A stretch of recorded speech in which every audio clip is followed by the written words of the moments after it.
بسم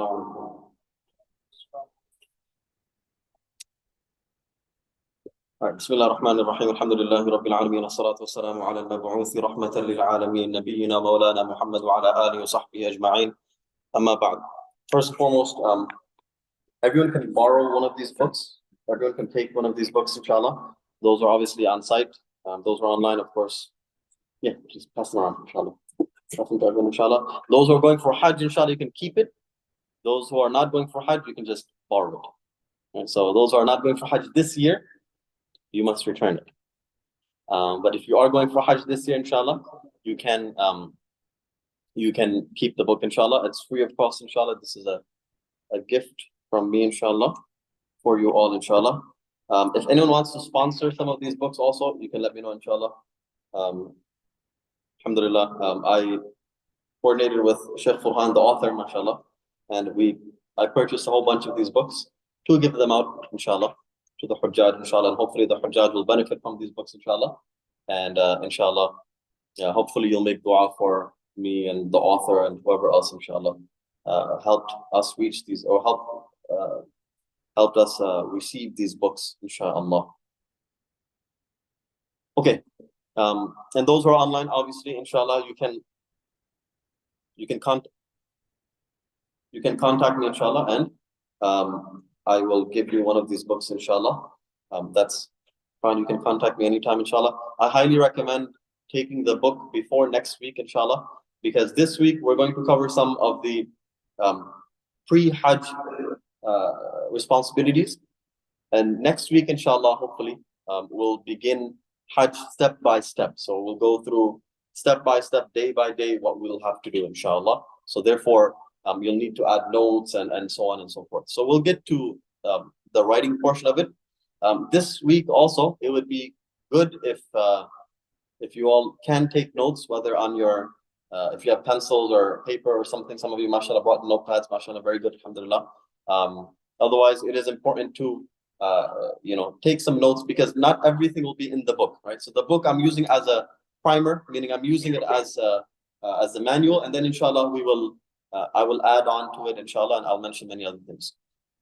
Also, not only this book, but also, inshallah, on behalf of Sarah International Travel, inshallah, we'll be providing a free ihram to anyone who's going for Hajj, inshallah. So anyone who's going for Hajj this year, inshallah, you can contact me, and we will provide a free ihram, inshallah. And you just have to contact me, inshallah. Or if you have the Sarah International Travel, if you have the office number, you can contact the office directly, inshallah, and they will ship it to you, or inshallah they'll ship it to me and you can collect it from me. But either or, my recommendation is you can contact me, inshallah, I will give it to you, inshallah.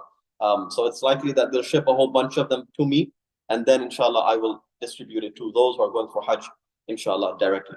So that's that. So anyone who wants, and the ihram also comes with the belt as well. So you'll get a couple of things for free, inshallah. And the request is just to make dua for us, and inshallah remember us while you go through your journey, inshallah. So that being said, right, so a couple of very important disclaimers beforehand, right? Oh, also, yes, for the ihram, yes, you will have to pay the shipping charges if you are not local. If you're not local, then you must pay the shipping charges, and then Sarah International Travel will ship it to you, inshallah. But those of you who are local, inshallah, you can collect it from me, inshallah. And also the book, of course. The book as well, I can ship it to you, inshallah. It's just a bit more work, right? Because SIT, that's an entire group, that's an entire travel agency. I'm a one-man individual, so but I will ship it to you, inshallah. Obviously, just pay for shipping charges, inshallah. Or you can buy it online. You can buy this book online. It's like $7, $10, something like that. You can buy it online. Also, as I mentioned, if you'd like to sponsor these books, inshallah, you can just reach out to me, inshallah, and we can purchase a whole bunch of them, inshallah, and distribute them free of charge, inshallah. All right, that being said, inshallah, we'll get into essentially 5 or 6 pre-Hajj seminar rules. These are guidelines and rules that we must always remember. Okay, the first one is probably the most important one, especially for those who are going for Hajj with me, inshallah. Understand that I am going as a spiritual guide. I'm not going as a logistical guide. So I'm going as a mu'allim. This is the most important point that you must understand, right? You cannot speak to me about logistical issues because I'm not in control of logistical issues. All logistical issues will go through nusuk, right? This applies to anyone who's booked through nusuk. The travel agency, they're only helping you, right? Believe me, and even SIT, right? They're not allowing SIT workers and volunteers to even participate in Hajj. Aside from the few muallims, a couple of muallims that are actually going, they're not allowing the entire staff to participate in helping the Hujjaj. Right? So SIT, as well as most of the other, if not all the other travel agencies, they're only assisting you, right? So they're not handling any type of logistics. If there are issues in logistics, please do not blame us. And believe me, there will be issues. 100% there will definitely be issues in regards to logistics. You must set those expectations from now. There will be issues in terms of logistics. I can help, inshallah. I will try to help, inshallah.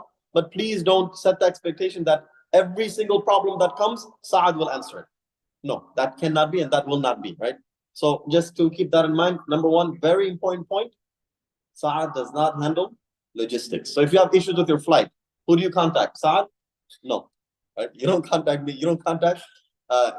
I cannot do anything. You contact whoever you book through your flights through, right? Same thing with any other logistical issues, hotels, whatever else it is. Right? I'm going as a muallim, meaning a spiritual guide. Right? So you can, inshallah, I will try my best to help. Right? If you do bring a concern to me about a logistical issue, I will try. I'll try to speak to those in charge, inshallah. I can try connecting you with those in charge, inshallah. But your best bet is to reach out to them directly, because I will get to your question who knows when. I will get to your concern who knows when. So, as I said, let's set the expectations from now that your religious guide is not your logistical guide.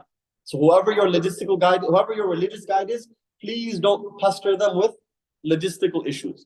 Okay, I know some of you are going with different agencies, that's fine. But understand that your religious guide is not the logistical guide. These are two very different things. And yes, in the past, pre-COVID, yes, you could have gone to the muallim and the tour guide, the Hajj guide, and you could have blamed them for everything. Now you can't. You must go through nusuk and you must speak to them for all of your issues. Anyways, I don't spend too much time on that, but this is a very, very, very important point, because I know people constantly approach me regarding, and people have already approached me regarding logistical issues, and I'm sorry, I cannot guarantee anything. I can try and help you, but there's no guarantee. Number one.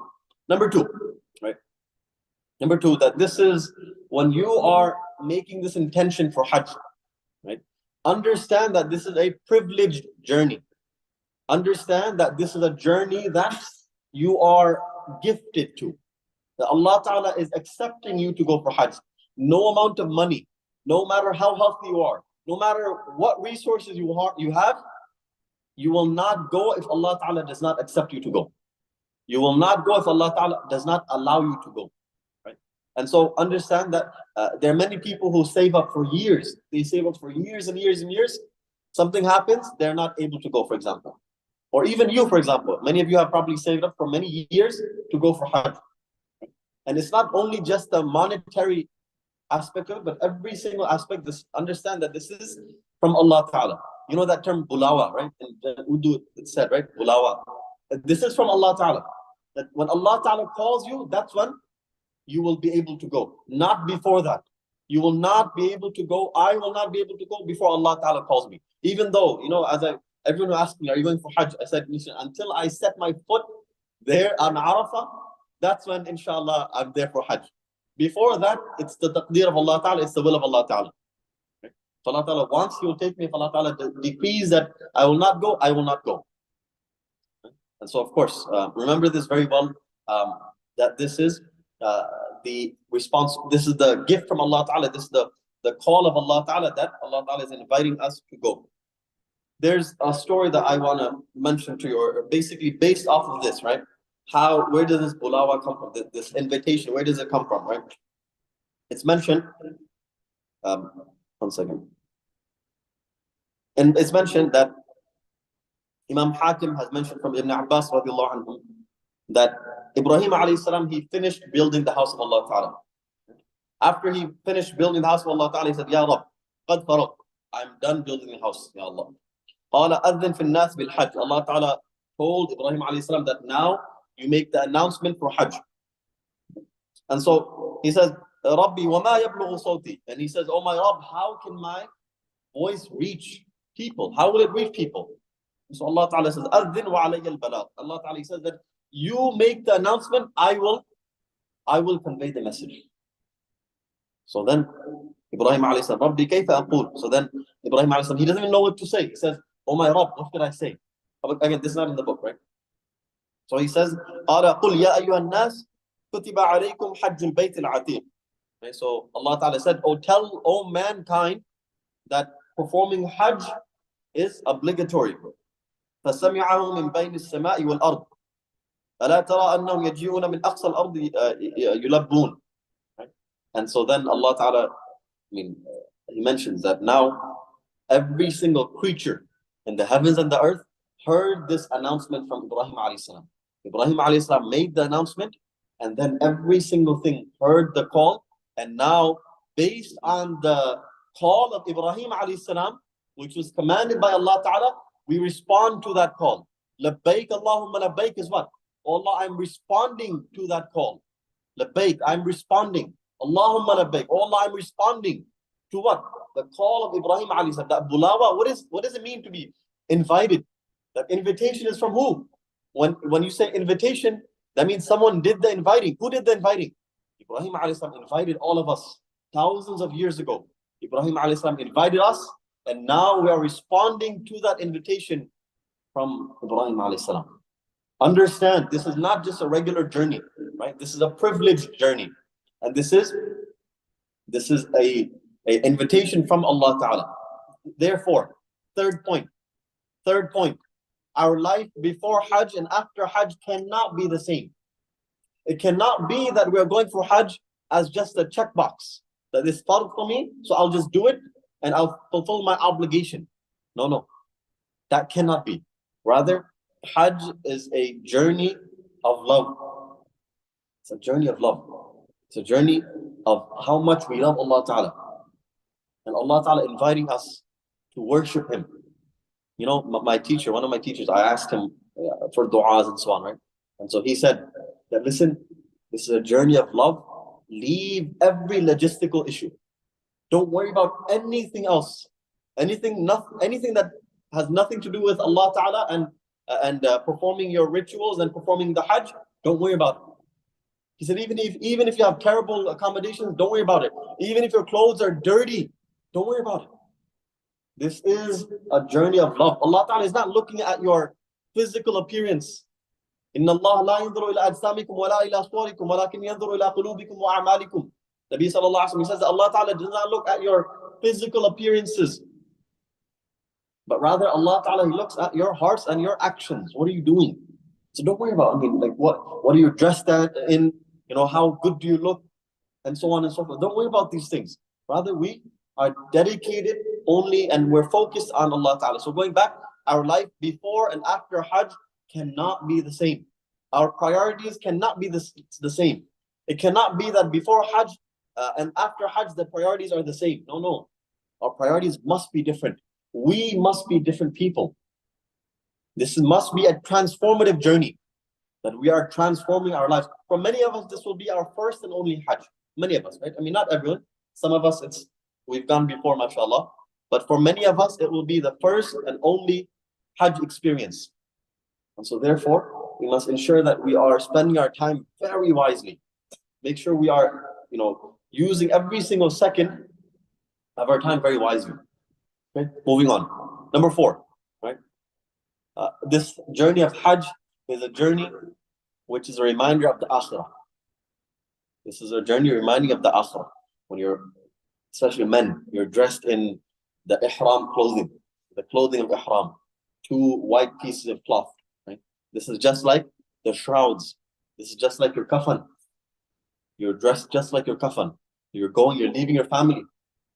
You're leaving your money, you're leaving everything, just like the day that we will pass away. We'll be leaving our families and we'll be dressed in nothing. And we'll be going to meet Allah Ta'ala. Just simple pieces of cloth. Nothing fancy. You will not be any different from the next person. People will not know whether you're from America, from Bangladesh, from India, doesn't matter. They don't know where you are. They don't care where you're from. They don't care where you're from, how much money you have, how big of a house. No one cares. So understand that this is a reminder. This must be a reminder of the akhirah. That a day will come when I will move on from this world. So this is a preparation for the akhirah. Therefore, just as you prepare for the akhirah, similarly, you prepare for your death. Just as you prepare for the death and moving on to the akhirah, similarly, you prepare for your hajj. So whatever you need to do in preparation for your death, for example, pay off your debts. Whatever debts you have, you should pay them off. If you can. If you can, pay off all of your debts. If you cannot pay all of your debts off, at the very least, make sure there's a contingent plan. Make sure there's a plan moving forward that if I were to pass away, my debts will be paid. Right? Same thing goes for zakat. Make sure that you fulfill all of your zakat. Make sure you fulfill all of your fasts and your salawat and everything else. Whatever obligations you have on you, make sure you fulfill them before you leave for Hajj. Because there's no guarantee whether you'll return from this journey or not. Alhamdulillah, yes, nowadays Hajj is much easier than it was before, but at the same time, there's still no guarantee. There's still absolutely no guarantee that you and we will return from this journey. So therefore, make all of your necessary preparations, and finally, write your will. Write your will. That in case of my death, I will, make sure that your inheritance, all of your money is distributed properly according to Sharia. Don't take this as an easy journey or a simple journey. Right? This leads me to my fifth and final point before we begin, which is that you must go with patience. Every single step you must bear patiently, and go with that expectation that everything will go wrong. Go with the expectation that every single thing will go wrong. Every single person I spoke to, right? Everyone says, you go with patience. You must be patient, because something that would generally take half an hour will take 5-6 hours. Right? May take even 10 hours, for example. Your ACs may not be working, right? You'll be burning. We're going in June, inshallah. Hajj will be in June, inshallah. It will be hot. It will be severely hot. You'll be burning.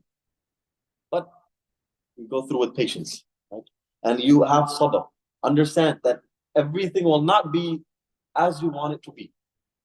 Many things will go wrong. Many things will go wrong, definitely. And if you go with that expectation that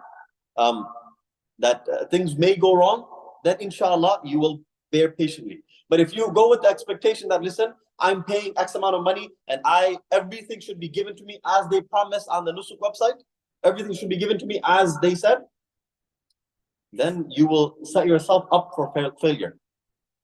You will set yourself up for disappointment. And so therefore, set your expectations from now, that it's likely that everything will go not according to plan. Set those expectations that everything will go differently. Nothing will go according to how I want it to go. Right? Remember that this is not a vacation. Right? This is not a vacation. This is not, no matter how much money you pay for it, there's no guarantee that things will go as you want it to. Rather, almost every single person that you speak to, you will find out that they will say the same thing, that so many things went wrong. So many things went wrong. And that's just how it is. Imagine almost 4 million, about 4 million people are there doing the same things that you are doing. Of course, there will be difficulties, you'll have issues. So therefore, please go with patience and control your tongue. Keep controlling your tongue. Keep controlling your tongue.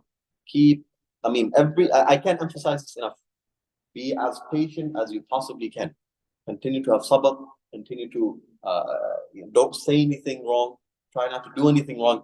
As much as humanly possible, try to remain silent, especially when you get angry. Because you will get angry. You will find things will go wrong. But there's nothing you can do. Just have sabr, make dua, recite Quran, do dhikr, and carry on. If you're there for the bus, and they tell you that you should come on time, this time is bus, you should leave at this time. You have to be there at that time. You can't say, you know what, bus is going to be late, so I'm going to go and do some shopping. No. You have to be there. Now, if the bus is 5 hours late, what are you going to do?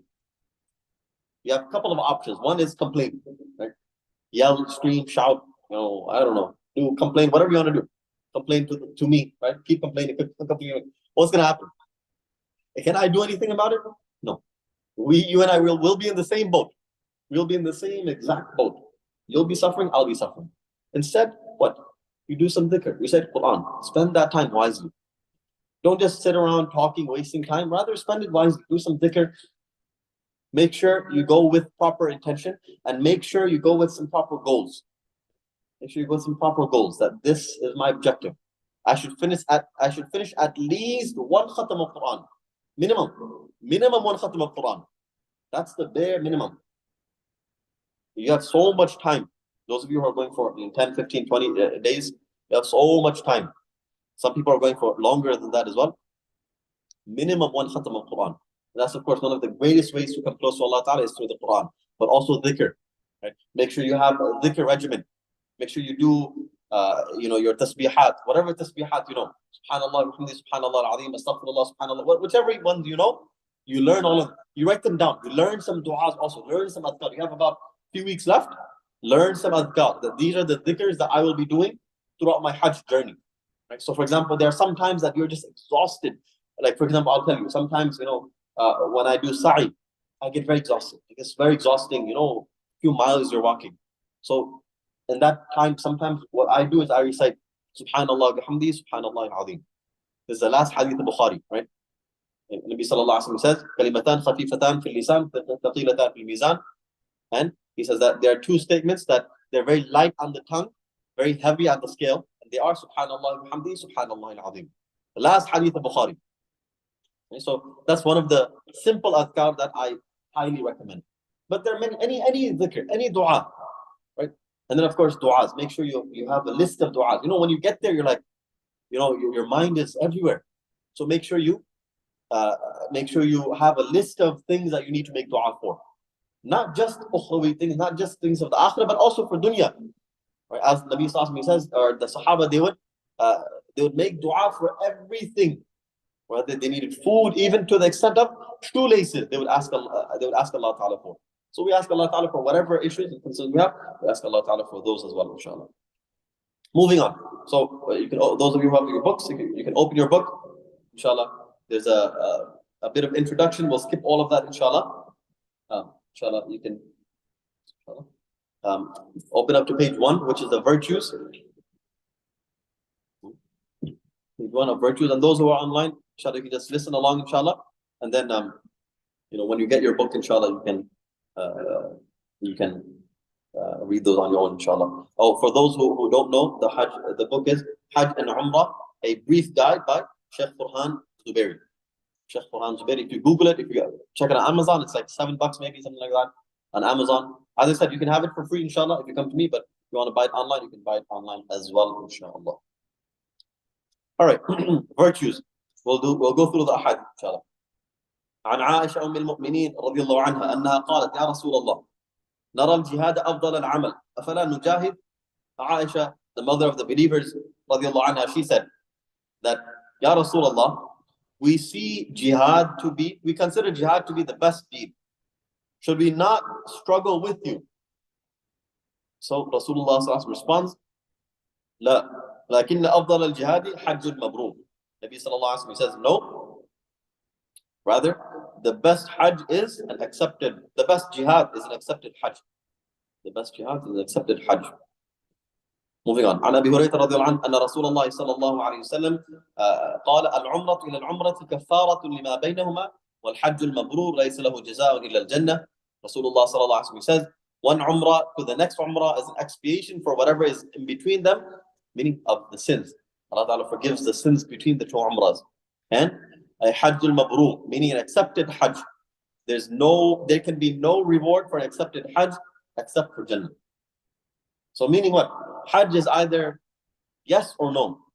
Right? There's no mediocrity in Hajj.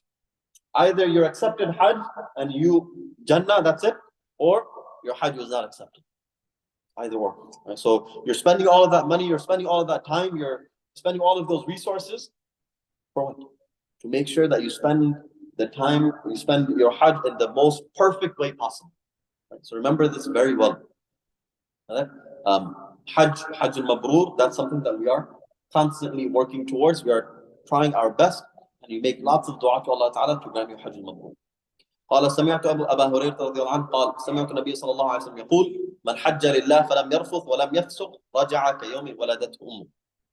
Rasulullah sallallahu alaihi wasallam says that the one who performs Hajj for the sake of Allah Ta'ala and he is not obscene, meaning he doesn't speak about wrong things, right? He doesn't discuss things that should not be discussed. وَلَمْ يَفْسُقْ, and he does not commit any sins. رَجَعَ كَيَوْمٍ وَلَدَتْهُ أُمُّهُ. He will return as the day that his mother gave birth to him. He will return that same day. Now he'll return as if the day that his mother gave birth to him, meaning he'll return as a fresh individual, brand new person. So the scholars, they say that aside from accepting Islam, this is the only action that completely wipes away all sins. So make sure we try our best.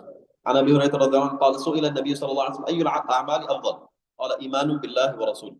So Rasulullah was asked which of the actions are the best or the most virtuous. So Rasulullah he said that belief in Allah Ta'ala and His Messenger. قيل ثم ماذا? Then he was asked what's next? قال جهاد في سبيل الله. Right? So he said jihad in the path of Allah Ta'ala. Then he said قيل ثم ماذا? Then what? قال حج المبرور. An accepted Hajj. This is the most rewarding after the first one. عن أبي هريرة رضي الله عنه عن رسول الله صلى الله عليه وسلم أنه قال الحجاج والعمار وفد الله إن دعوه أجابهم وإن استغفروه غفر لهم. Right?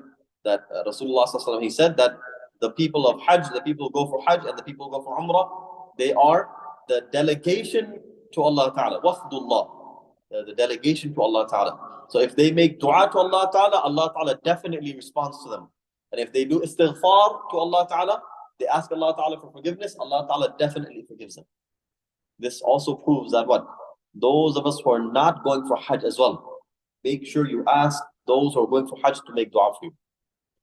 Make sure you ask them to make dua for you. And however that may be, sometimes, for example, for me, right? I will send a broadcast message, inshallah, and everyone is requested, if you want me to make dua for you, just send me a text.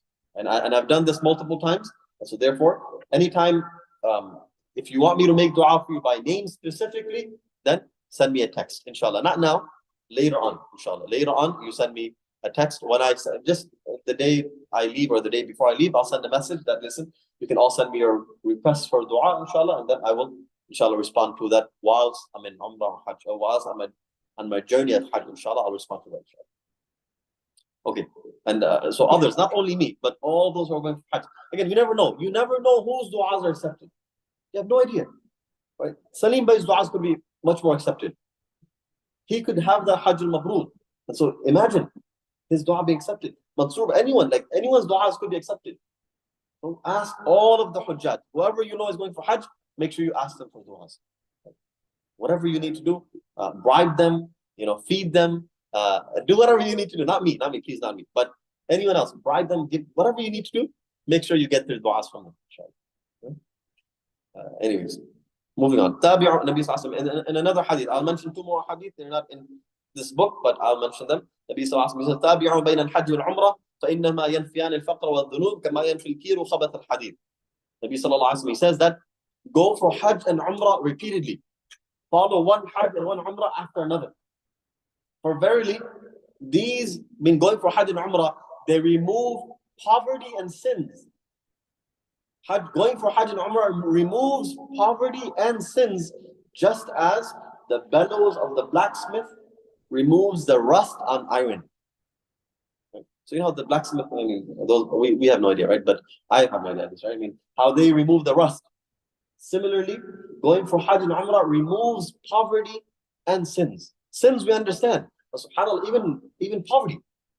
It's amazing, right? That Allah Ta'ala, He will help you financially as well. Allah Ta'ala will assist you financially. So I understand many of us, for example, those of us who have not gone for Hajj or who are not going for Hajj out of fear that, this is so much money, I need to do this, I need to do that. Many people, right? They say, I've not gone for Hajj. Why? Because I want to make sure my house is paid off. I want to make sure my kids are, their college are, that's paid off. They go for, they get married, for example, and so on and so on. We have a list of excuses. That's not our excuses. That's Shaitan's excuses. Shaitan is trying to make excuses for us. You have to do this, all of this. Yes, is it ideal? Ideally, you should pay off all your debts. Ideally, you should not have any house payments, right, before you go for Hajj. But even then, right, if you have a payment plan set up, and you are able to pay it off, then we'll go over the conditions of Hajj.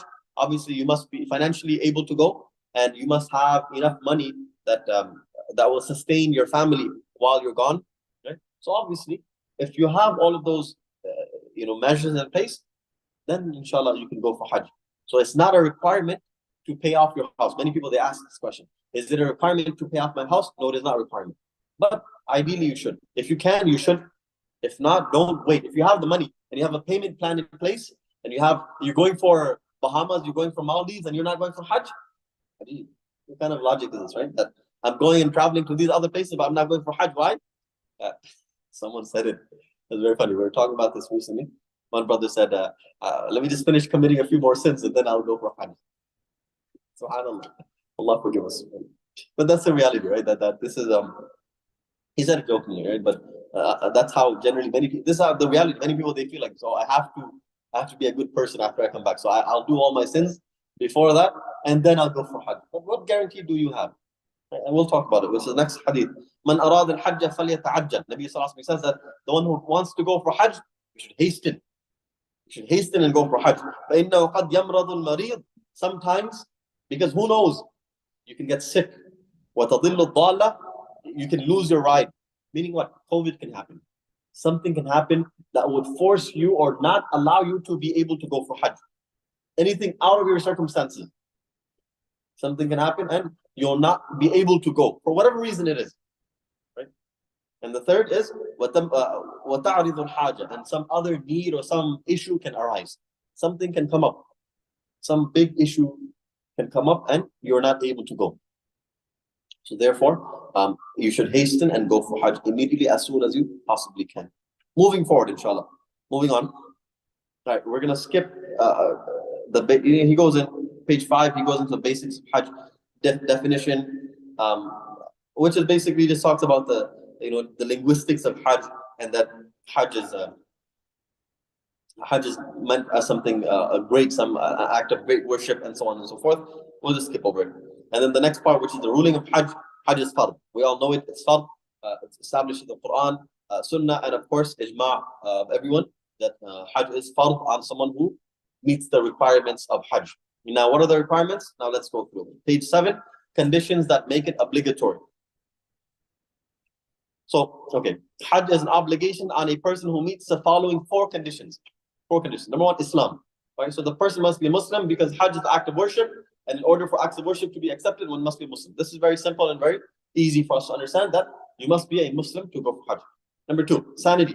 A person who is not sane is not obligated to perform acts of worship because of the statement of the Prophet ﷺ, the pen has been lifted from 3, from the sleeper until he wakes up, from the minor until he grows up, and from the insane until he comes back to his senses or recovers. If someone is not mentally stable, they don't need to go for Hajj.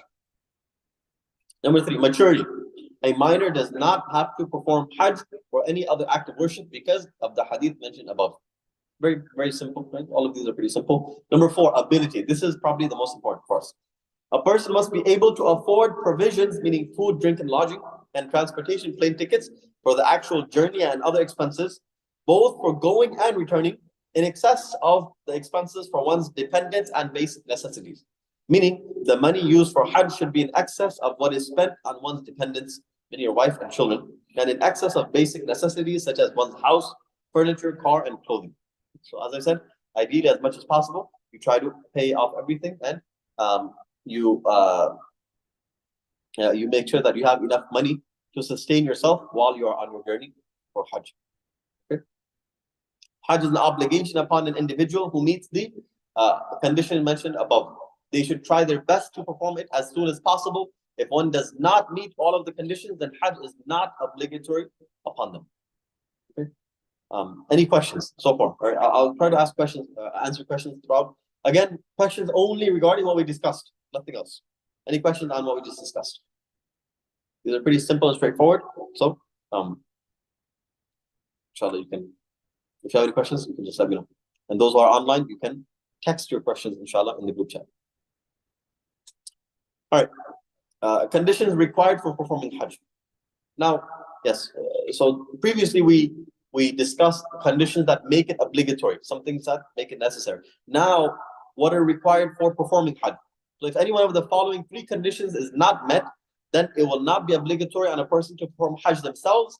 However, they will have to pay someone else to perform it on their behalf, or leave a bequest for someone to perform it on their behalf in their will. The conditions are the following, right? So the previous four, let's say you meet those four, but these three are not met. Therefore, you don't have to do it, but you have to make sure it's done by someone. Number one, sound health. A person must be physically able to perform Hajj. There shouldn't be any illness or condition that would make it extremely difficult for a person to travel. What does this also mean? Don't wait.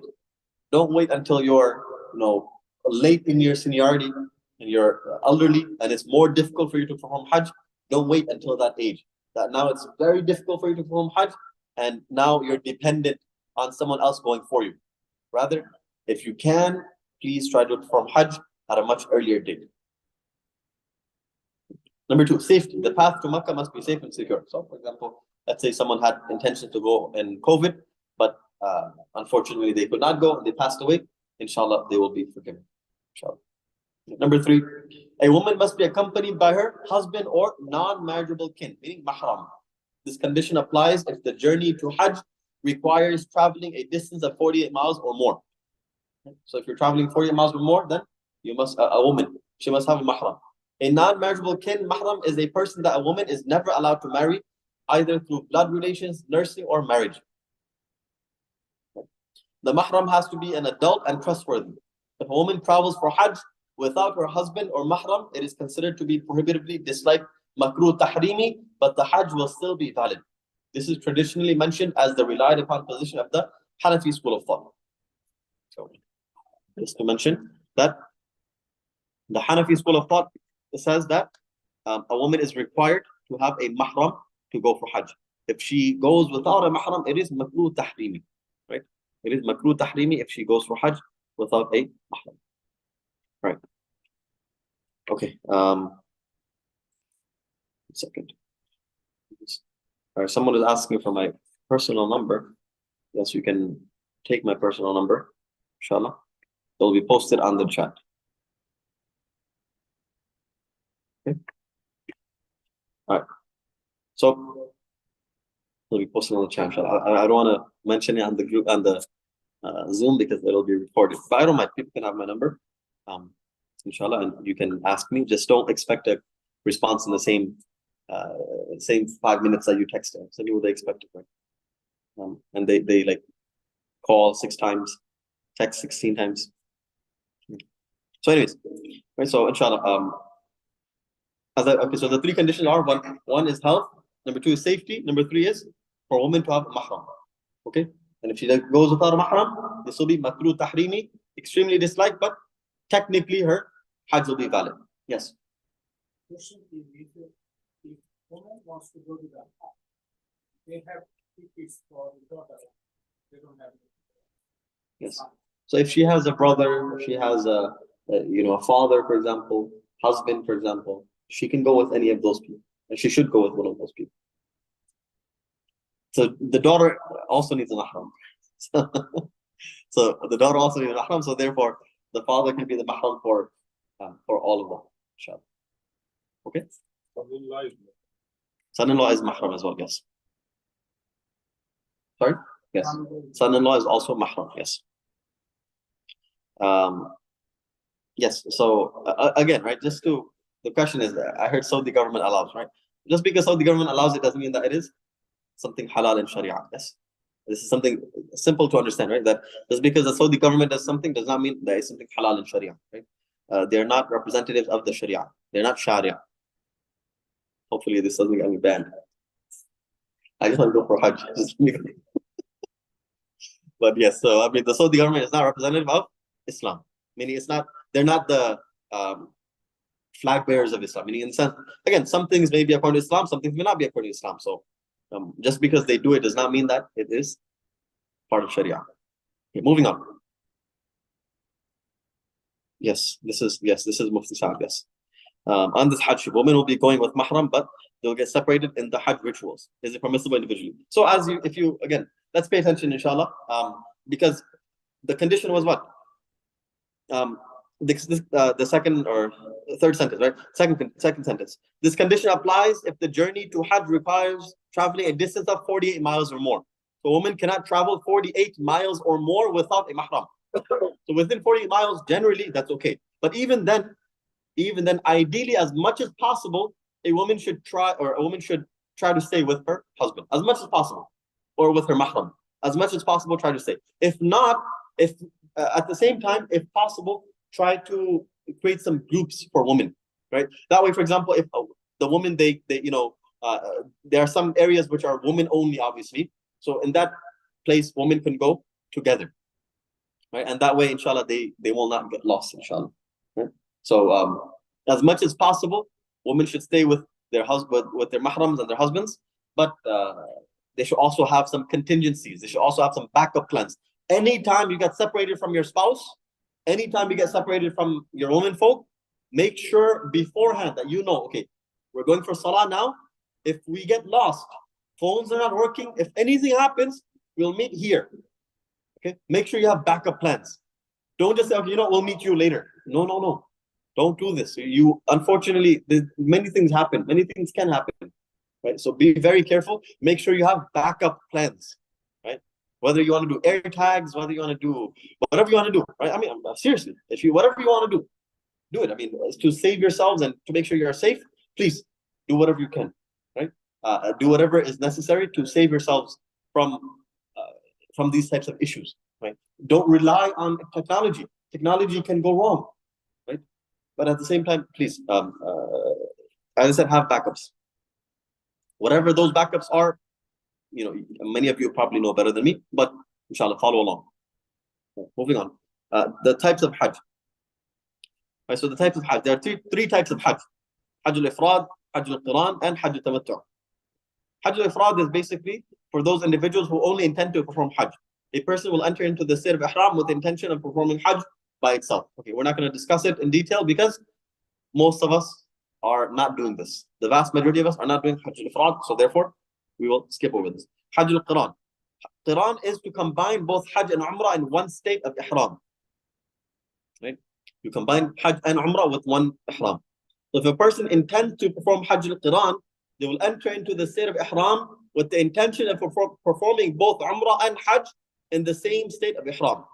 After completing the Umrah, the pilgrim will not shave or trim their hair and will remain in the state of Ihram until the days of Hajj.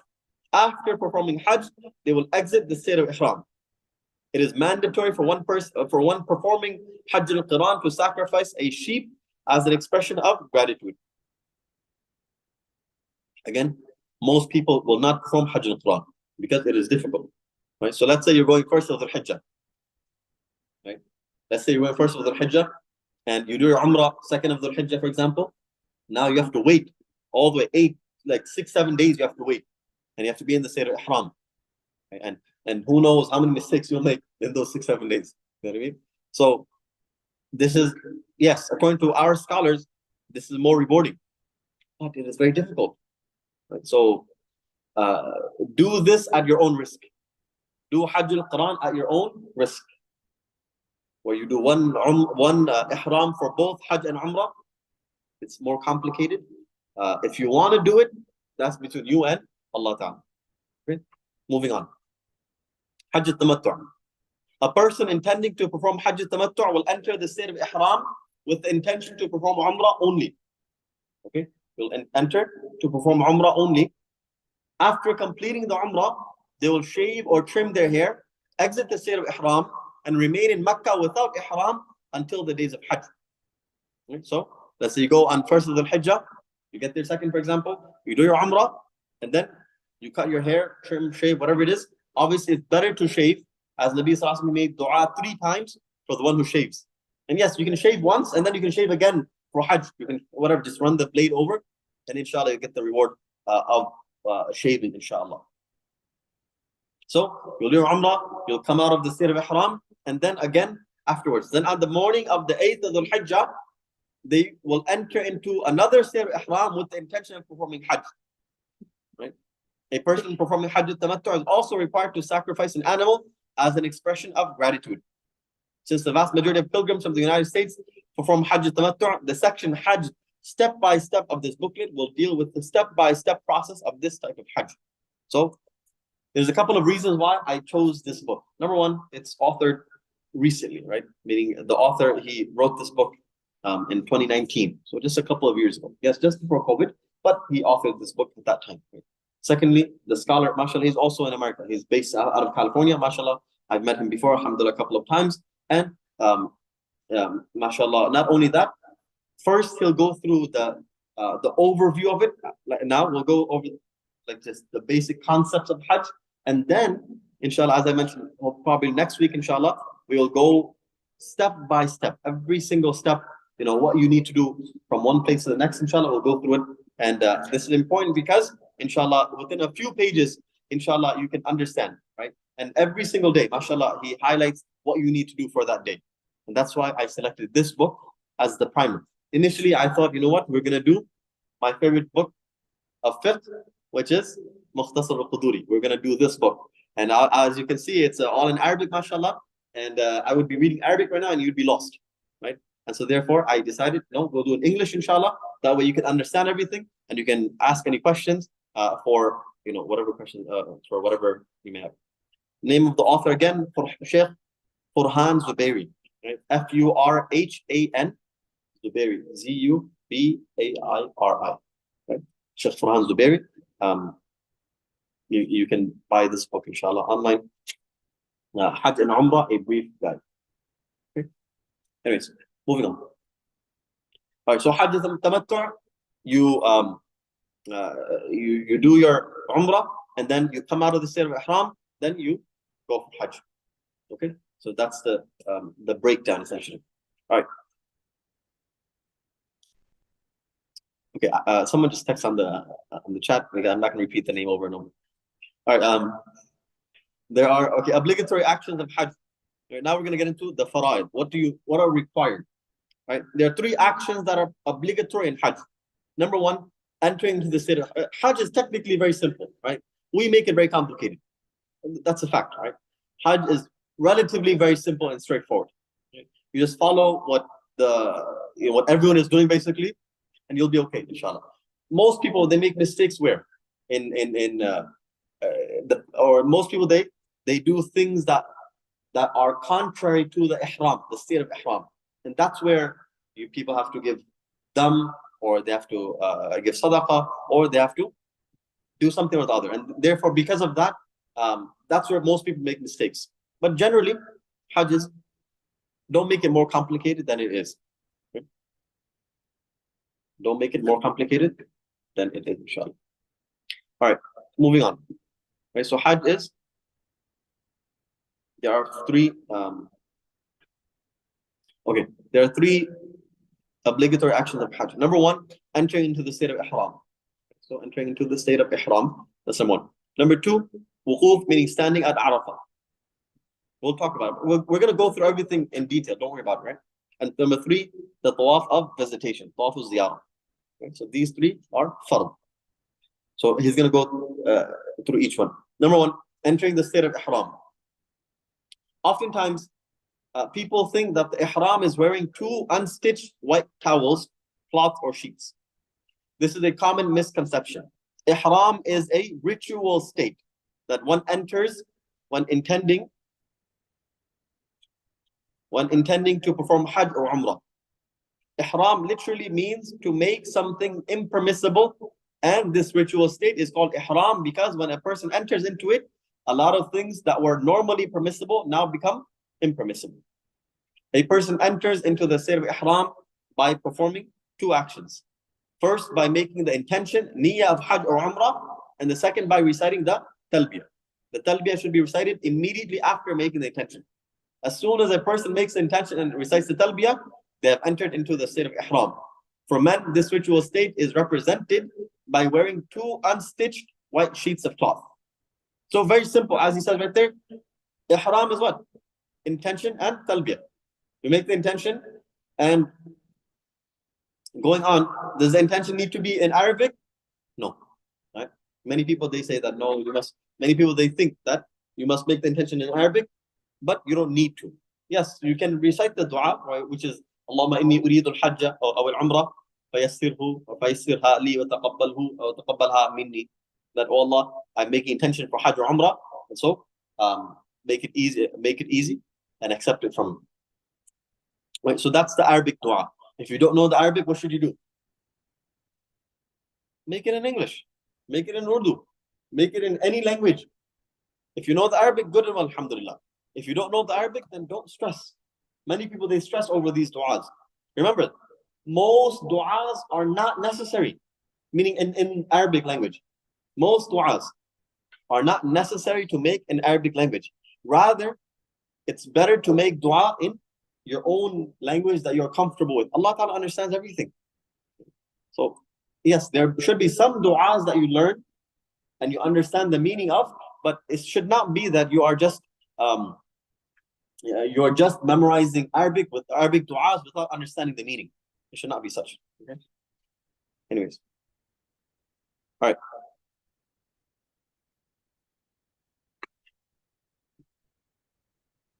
Okay. Yes. So, question from one brother. After the Umrah, when you get into the state of Ihram for Hajj, do they need to go to the miqat? No, you do not. We'll mention it. We'll come to it, inshallah. But no, you don't need to go to the miqat. In the state of Ihram, if you get a chance to kiss Hajj Aswad or embrace Ka'batullah, as it is highly incented perfume. Yes. Yes, that is true. Many people don't know this, right? That the Kaaba and the Hajj Aswad and others, they have a lot of perfume on it. Many people, they put perfume on it, right? Meaning the workers and the security and so on, they put perfume on it, right? So if you touch perfume in the state of Ihram, what happens? I mean, well, yeah, dam or sadaqa, right? So it's going to come up. We're going to mention it, right? But yes, and many people are like, why do they do that then? Well, I mean, that's what they do. What do you want me to do? Tell Saudi government they shouldn't do it? They do that. They put the perfume and cologne and everything. Just be careful that you should not. If you do touch it, if you do touch the Kaaba with perfume and you can smell the perfume on your hand, and you can same thing with the Hajj Aswad. Then based on how much you touch, how much of your body touches it, that's how much. That's the penalty that you'll need to give. That's just the situation that is now. Can someone make Hajj with our group? Right now, I think it's very late. I don't think it's possible to make Hajj to join our group right now. If someone wants to join, I think there's a very expensive package. I think that's the only package that's remaining. If I'm not mistaken. Otherwise, I don't think there's any other way to go for Hajj. If someone, when I say very expensive, I mean like $21,000. If you want to go for Hajj and you're willing to pay that much, then But otherwise, to my knowledge, Hajj is now closed. The applications for Hajj are now closed, to my knowledge. If you find some other way, that's between you and Allah Ta'ala. Right? Moving on. A person must enter into the state of Ihram before crossing the miqat. The miqat is a designated boundary around the haram that a person who intends to enter Makkah is not allowed to cross except in the state of Ihram. Okay, and then he goes on. He mentioned like 5 different points of for the miqat. And if you look at the next page, I'm not going to go through the names because you'll get confused. But if you go through the next page, he has a nice little map. And for those of you online, you can't really see that. This is basically the map. Okay, inshallah. When you get your book, inshallah, you can also follow along, inshallah. Inshallah. Yes. It's like entering to the certain place in the sense I am first landing in the Jeddah, but my first visiting place is Medina. Yes. So do I need to wear the? Yes. So someone who's landing in Jeddah, but Jeddah is within the miqat, by the way, but they're going to Medina. For them, they don't need to perform. They don't need to wear ihram. Okay. So someone who's landing in Jeddah, but you are going to Medina first, you will not need to wear the ihram. Okay, you will wear the ihram when you're going to Makkah. Okay, so you're landing in Jeddah, but if you're landing in Jeddah and you're going to Makkah directly, then you must have your ihram on before you go through the miqat. And of course, depending on which airline you go through, generally about half an hour before or so, they'll tell you like we're about to pass through the miqat, and so you should have all your necessary preparations done before that. Okay. We'll go through like the step by step, as I mentioned. We'll go through. Like I'll give you advice also. That's why, I mean, it's good to have the book today, but if you don't have the book today, it's okay, because next week I'll be giving more advices, and like that's where you need to take down notes and everything else, inshallah. Right? But for this week, I mean, it's important to have notes, but not so important. All right, moving on. Prohibitions. Let's move on to prohibitions. Prohibitions in the state of ihram. Once a person enters into the state of ihram, the following becomes impermissible. Number one, intercourse or speaking about it in front of women. Rafat. This is obviously something that should not be done, and it's wrong. Number two, sins and acts of disobedience. Fusuq. Obviously, sins are wrong throughout your life, but more so when you are in the state of ihram. You get more sin in the state of ihram if you disobey Allah Ta'ala. Number three, arguing, jidal. Right? So don't argue. Please don't argue. Again, just try your best in the 2-3 weeks you're there. Try not to argue with anyone. How will you do that? Prepare for it. From now, stop arguing. From now, don't fight with your spouse. Right? From now, if the food is however it is, you leave it. You be quiet, and from now you practice that. Inshallah, I will be a good Muslim in Hajj. So if I can't do it with my wife, then I cannot do it with anyone. Right? So make sure you are on your best behavior with your spouse, inshallah. And woman, you can thank me later, inshallah. Right. Anyway, so number 4, killing and hunting land game as well as pointing them out and indicating towards them. It's obvious. I mean, generally most people don't do this, but there's something to understand that you should not kill anything. Number 5, shaving or cutting hair. Right, so shaving or cutting hair, I mean, most of us, we know this, that you should not shave or cut hair, but it does happen sometimes. People, they do accidentally cut hair. So and these are all obviously haram, and we're going to talk about it. It's going to come what happens if you shave, how much. It's coming. Don't worry about it. Number 6, cutting nails, also wrong. Again, we'll mention the jinayat and the penalty. What you must do if you cut 1 nail or 10 nails, or we'll talk about it. Applying fragrance to the clothes or body. So you cannot apply fragrances to your clothes or your body in the state of ihram, but beforehand you can. Many people don't know this. You can apply perfume, you can apply cologne, you can apply deodorant, you can apply whatever you want before you get into the state of ihram. But afterwards you cannot. Moving on. Number 8, wearing stitched clothes. Wearing stitched clothes. So therefore there are many things that you can wear, which we will talk about later. But there are many things that you can wear which are not considered clothing. For example, the belt, ihram belt, for example, book bags, for example, glasses, watch, and so on and so forth, right? We're speaking for men, right? For women, mashallah, they're allowed to wear anything, mashallah, right? They're meaning modest clothing, they're allowed to wear, mashallah. And this is where the feminists are all very quiet, mashallah. Right?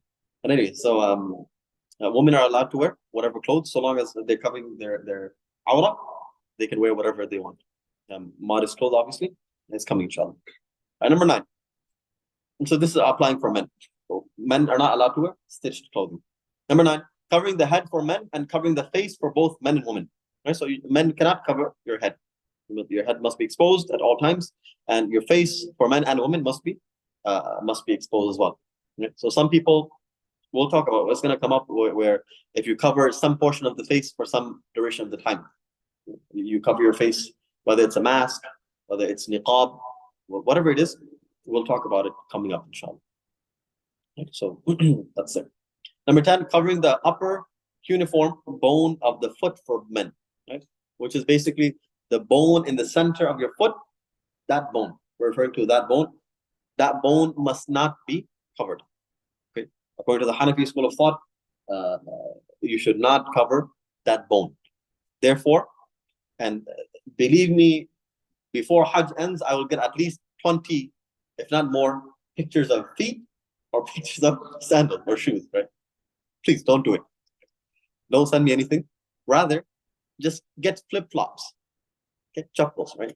Get we all know flip-flops are, right? I mean, you put your finger, you put your toe in between them, and the The bone on top is uncovered. That's it. That's all you need to know.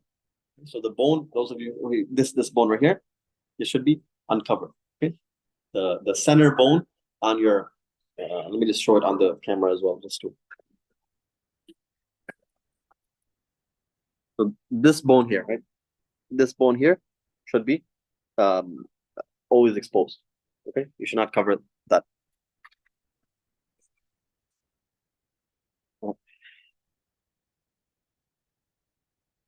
Okay, so moving on. If someone does any of the things mentioned above, then they will have to pay a penalty. And as you can see, the penalty page will come on page 15. Okay. The details of how to enter into the state of ihram are mentioned in the section Hajj step by step of this booklet. Coming. So please, patience, sabr. Any questions? Okay. The brother was asking, do you need to do Tawaf al-Qudum? Don't worry about it. I'll mention it. We're going step by step, inshallah, one by one. Sabr. Okay. The standing wuquf at Arafah. Are Crocs okay? No, they're not okay. Crocs, come on, guys. No, actually, oh, wait, I'm sorry. Let me clarify, right? When you say Crocs, from my understanding, it's the ones that you put your foot inside, right? Whereas, for example, I bought Crocs, flip-flop Crocs, like a couple of years ago, and I use them for every single trip, alhamdulillah, or most of my trips there, alhamdulillah, I've used the same chappals, alhamdulillah, most of my trips, alhamdulillah. I've used the same pair of Crocs, alhamdulillah. Very nice, very simple, and it's very good because you want to take good sandals. You don't want to take like cheap flip-flops. Get some good ones. Don't get like $100 pairs, but get like, you know, a few dollars, something that is durable, that will last, and that is made of like plastic or something, you know. So the Crocs that I have, as I said, they're flip-flops, so it's easy to wash, you know. So for example, obviously you sweat, you get hot, and you know things can happen. So therefore, you can easily wash after Hajj or Umrah. Right? So therefore, get those flip-flops. Yeah.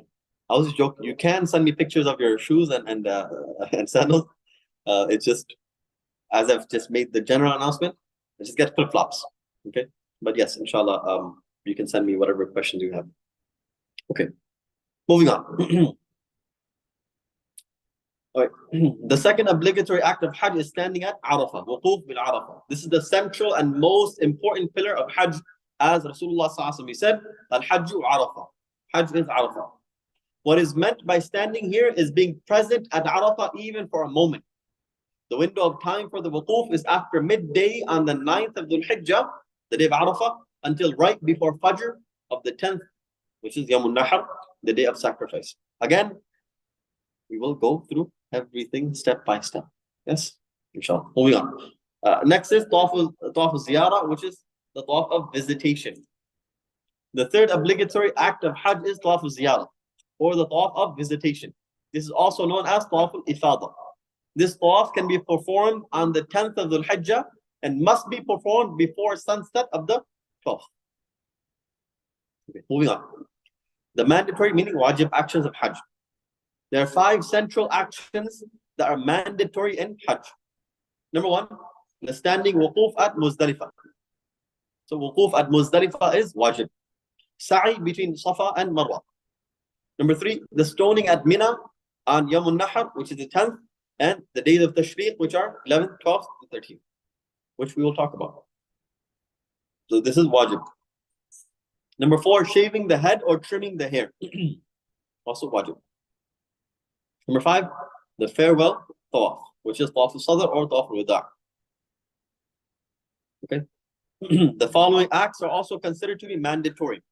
Entering the state of ihram before crossing the designated boundaries. Meaning you must be in the state of ihram before you cross.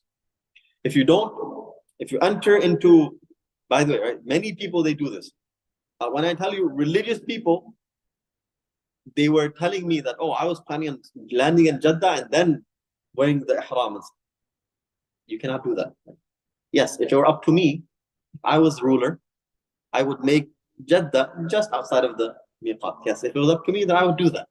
And would that be intelligent? Yes, that would be very intelligent. But did we do it? No, we did not do it, right? So therefore, we are forced to abide by the laws that are there.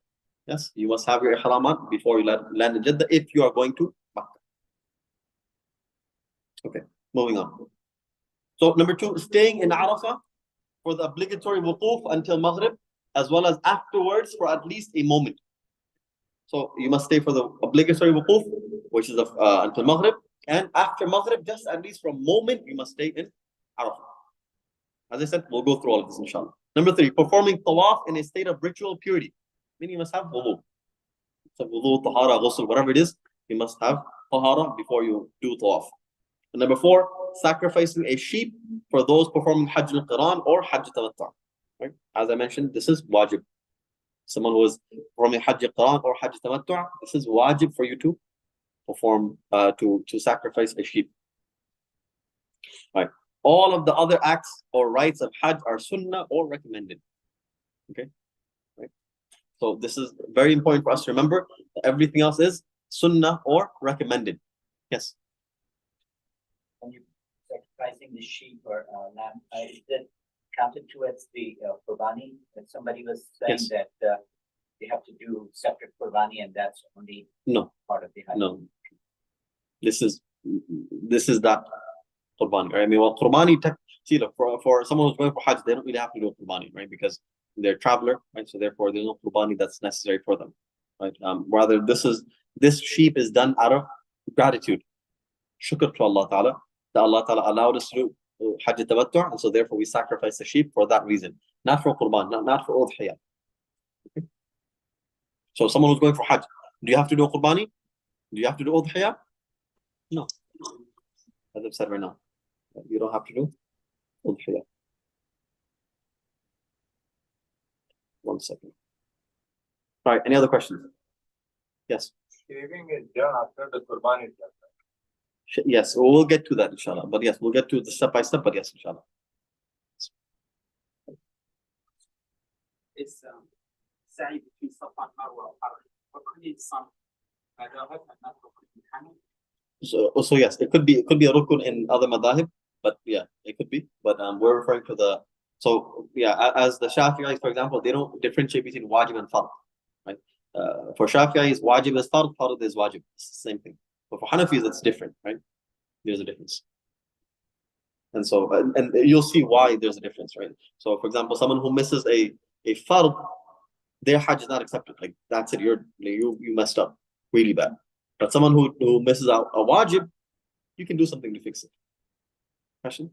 Yeah, I read somewhere that if you do Qurbani every year regularly, and there are certain people who do it, sometimes over here, there's some folks that benefited because of that. So Yeah. you should perhaps continue with that. Sure. I mean, again, fiqh is black and white, right? Fiqh is black and white, meaning this is halal, this is haram, this is what you must do, this is what you must not do, right? As for advice, if you want to feed the needy and poor, 100%, 1000%, you should do it. Continue. There's nothing wrong with it, right? If you want to sacrifice animals, bigger animals, just for the sake of feeding people, 1000% you should do it. And it's a good thing. What is the difference? You mentioned sheep versus a camel or the. So I think it's coming. I mean, not I think it is coming in the next couple of pages where they'll talk about what violations require you to sacrifice a camel or a cow, and what violations require you to sacrifice a sheep or goat, and then what violations require you to sacrifice or just give donation, sadaqah. We'll talk about it in the next coming pages. Okay, I'll be with my mom during Hajj, and she will use the electric carts, and I will accompany her. Is this okay? If you don't need to use electric carts, you should not use electric carts. It's coming up. Where it's mentioned, but it's coming up, inshallah. We'll talk about using the electric cart. But this is a very important, very good question, very important question also. Many people they go on the electric carts just because the other person is doing it. You should not do it, right? If your mother needs it, for example, then she needs it. That doesn't mean that you need it. Understand? So you should walk, and your mom, she can go around. Alhamdulillah, many times I've done this where my mom, alhamdulillah, or the person I was with, they went on the wheelchair and I walked, or I pushed the wheelchair, for example, right? Despite them insisting many times, right? They insist, like, obviously your mom doesn't want to see you struggle, right? And so when she sees you walking around and she's on the wheelchair, she'll feel bad, right? Or especially when you're pushing her, she'll feel bad. And that's okay. Right? That's okay. Tell her that, no, my responsibility, I must do this. Can you walk next door? Yeah, of course you can walk next door. As you can walk next door, you can push her, whatever it is. Yes, you can walk next door. Along similar lines, Sheikh, when I do the tawaf, use your bare feet or some bare. Yes. Tawaf ideally should be done barefoot. Tawaf should be done barefoot, right? If someone has like separate, specific sandals, specific flip-flops for tawaf, then maybe. But generally, I mean, out of the sanctity of the haram, out of the sanctity of the masjid, you should not wear sandals when performing tawaf, right? You should make sure you are barefoot, even if you're upstairs and yeah, ideally yes, ideally yes. But yes, if you are outside of ihram, I mean, you're not required, but yeah, out of respect for the masjid, you should ideally avoid wearing shoes, especially shoes that are worn in public outside as well. Discourage you in wearing socks also. So socks, is that permissible to wear for men? No, it is not. It is not permissible for men to wear socks. Women, yes, women can wear socks. Women can wear whatever they like. And during ihram, No, during tawaf and session. But if you have mina and you wear no socks.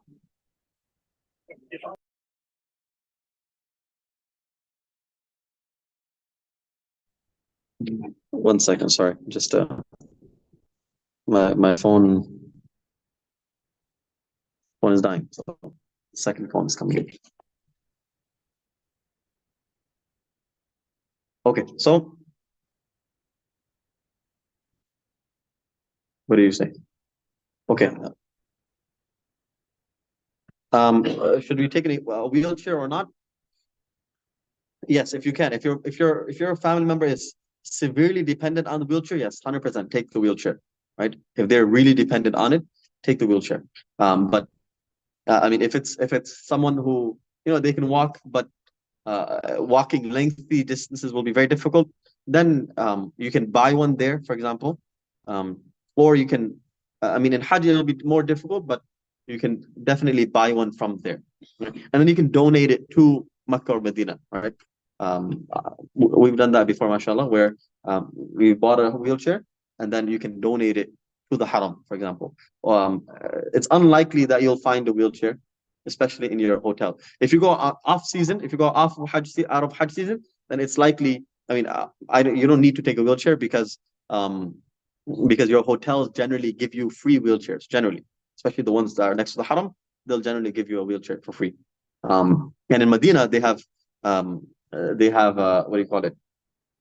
A specific section that you can go to, and they will generally give you wheelchairs. So, I mean, as I said, if your family is severely dependent on wheelchairs, then I would say take one from here.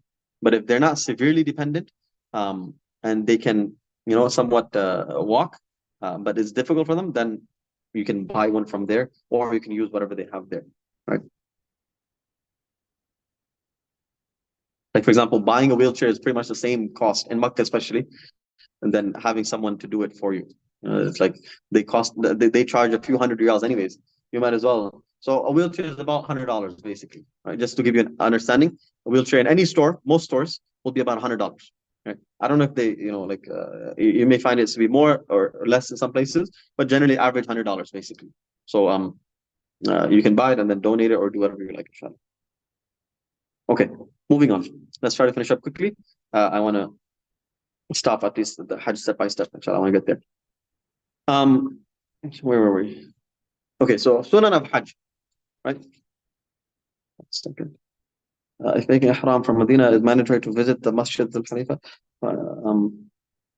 No, it's not. So to answer the question, if you're making ihram from Medina, is it mandatory to visit the Masjid al-Khalifa before hopping into the train? Is it okay to make ihram from the hotel in Medina? Yes, 100% it's okay to make the ihram from the hotel in Medina, and then make your intention and do. You can pray 2 rak'ats, for example, in the masjid. My recommendation is wear the ihram, go to Masjid Nabawi, pray your 2 rak'ats, which is sunnah, and then once you get on the train, then as they're leaving the train, that's when you make your intention and do talbiyah. Because the train immediately after, like 5 minutes afterwards, they'll say that we're passing miqat. within like 5 minutes, right? But why do I say delay? Right? Why do I say delay? Because anything can go wrong, right? So same thing if you're going from America, for example, if you stop at Istanbul, for example, right? You wear the ihram. My recommendation is pray 2 rakat sunnah, but don't enter into the state of ihram yet. Understand? You wear the clothes of ihram, but don't enter into the state of ihram until the last few moments. Not the last exact moment, but last few moments. Right? Why? Because anything can go wrong. Let's say you wear your ihram in Istanbul, for example, and then your flight's canceled. Right? And then you have like another 2 days, for example, before the next flight, for example. It can happen. Anything can happen. Right? Or let's say Medina, you go there and you make your ihram, you get into the state of ihram from Masjid Nabawi, from the hotel. And then you get to the train station and the train is delayed. Train is canceled, right? Or whatever, anything can happen. So my recommendation is wait until just before the miqat. And then it's very simple. As I said, what are the 2 conditions for entering into the state of ihram? Niyyah and talbiyah. Very simple. Niyyah, I make intention for umrah. Labbaik Allahumma labbaik. That's it. That's all it is. Right? I make intention for hajj and then labbaik Allahumma labbaik. That's simple. It's very simple. Okay, so wait until everything is moving. You're just about to just before you pass the miqat, a couple minutes before you pass miqat, that's what you're. I'm not even recommending that you make the intention and that'll be as you get on the train. Again, the train can break down, right? So anything can happen. So just wait. Just wait until just before the miqat, and then so it doesn't matter how you're going. Generally, whether you're going by bus or by train, generally they tell you that we're about to pass the miqat. So make your intentions. Generally, they tell you, right? And if they don't tell you, I mean, you can ask them. Will you tell us? If they don't tell you, then just say, okay, I'll just make the intention as soon as the bus starts moving. As soon as the train starts moving, then do it. But the train will definitely tell you. The bus, if the bus driver tells you, alhamdulillah. If not, then just make the intention as soon as the bus starts moving, right? Then, inshallah, by then it should be fine. Yes. So if you just wear the 2 clothes, the ihram, not haven't made your niyyah yet, Yes. and then it gets delayed, you have to stay overnight, so you can take it off because they haven't made the niyyah. No, you cannot take off. I mean, you can take off the ihram cloth, but you cannot come out of the state of ihram. You understand? So, again, very important, right? That's why he highlighted this in the beginning, that there's a difference between the state of ihram and the ihram clothing. So many times I've received this question that, can I shower? Do I need to shower with the ihram clothes on? Believe me, I'm telling you. There's many people, again, they don't know, right? So there's a difference between the state of ihram and ihram clothing. Ihram clothing is the 2 sheets of clothing. And ihram state is the state that you enter into when you make intention and you recite talbiyah. Okay? So yes, you can shower, you can take off your ihram clothes, but you'll always be in the state of ihram until you fulfill the rites, until you go through the procedure. We have to wear ihram in Duha before coming to Mecca. Do we need to perform nawafil at Duha or reaching Mecca hotel? No. So the 2 sunnahs of, again, the sunnah, right? So if you can, you should pray it. We'll cover it, but the 2 sunnahs, you should pray it before the miqat, right? So if you can, pray it at Duha. So for example, if you're, let's say, okay, you're stopping at Duha, you're wearing the ihram clothing. So let's take this person, for example, right? What should you do? If you're stopping at Duha, you stop at Duha, you wear your ihram clothing. If you can, you shower. If not, then wudu at least. Then wear this ihram clothing, pray 2 rak'at, and then do not make intention for ihram yet. Go on the plane. Once the plane is closer to Jeddah, then you make intention for ihram and you do talbiyah. Very simple, very clear. This applies to Istanbul. This applies to Riyadh. This applies to anything else, any other layover. Very clear? Okay, I want to finish at least the Sunnah of Hajj. We'll stop at violations. Sunnah of Hajj. There are a number of actions throughout Hajj that are considered to be Sunnah. The following is a partial list. Very important. Partial list. Number 1, to take a ghusl before entering the state of ihram. This is Sunnah. Number 2, to wear new clothes for ihram. Men should have a lower garment, which is izar, and an upper garment, rida, and women can wear anything that covers their aura, keeping in mind that the clothes should be loose and modest. Right? So for men, you don't need a new ihram for every Hajj or Umrah. If you have one, alhamdulillah, you should wear that. You can, if necessary, wash it, right? But at the same time, some people will tell you, you should take multiple ihrams. In my opinion, you don't need to take multiple ihrams, right? In my opinion, you can find ihram literally on every corner of every block, right? But if you feel that, you have some issues, for example, some people have some issues, for example, and they will need multiple ihrams, then you can take multiple ihrams, right? You can take 2 ihrams if necessary, right? But generally, you can buy it there for very cheap, for like $5. You can find an ihram. Generally, for Hajj, maybe a bit more, but generally, you can find ihram very cheap. Okay, and there are, for example, there are some lighter ihram clothing as well. The thin sheets. Maybe you can take that as backup. You can take that as backup. Your main ihram can be like a thicker one. Again, try to take the most breathable one possible, because it's going to be June, it's going to be very hot.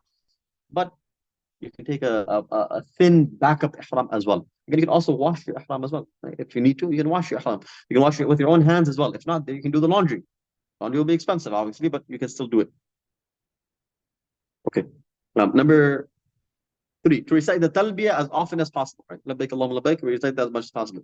Number 4, to perform tawaf al-qudum, the tawaf of arrival. Right? This is sunnah. Number 5, to leave Makkah and go to Mina on the 8th after Fajr and spend the nights there. This is a sunnah. And number 6, to spend the nights in Mina on the 11th and 12th. These are sunnahs. These are the 6 sunnahs that is mentioned in this book. There are many other sunnahs, inshallah. We'll go through them when we go through Hajj step by step next week, inshallah. We will go through every single one of these, inshallah. Okay, so please don't stress, inshallah. You can easily go through this, inshallah. Those who have not purchased this book, as I've said, we're going to conclude now, inshallah. If you're going for a Hajj this year, anyone who's going for Hajj, inshallah, you can take this Hajj booklet for free from me, inshallah. You can just contact me. I will give it to you for free, inshallah. If you are not going this year, you can buy it online, inshallah. As I said, it's a few dollars online. If you get on Amazon, I think they have like 2-day delivery, whatever it is. It'll come within a couple of days, inshallah. So you can buy it, inshallah, as well. And if someone wants to sponsor these books as well, you can let me know, inshallah, and we will arrange for that as well, inshallah. Final question, yes. Is the Tawaf al-Qudum same as Umrah? No, that's different. We'll talk about it, inshallah.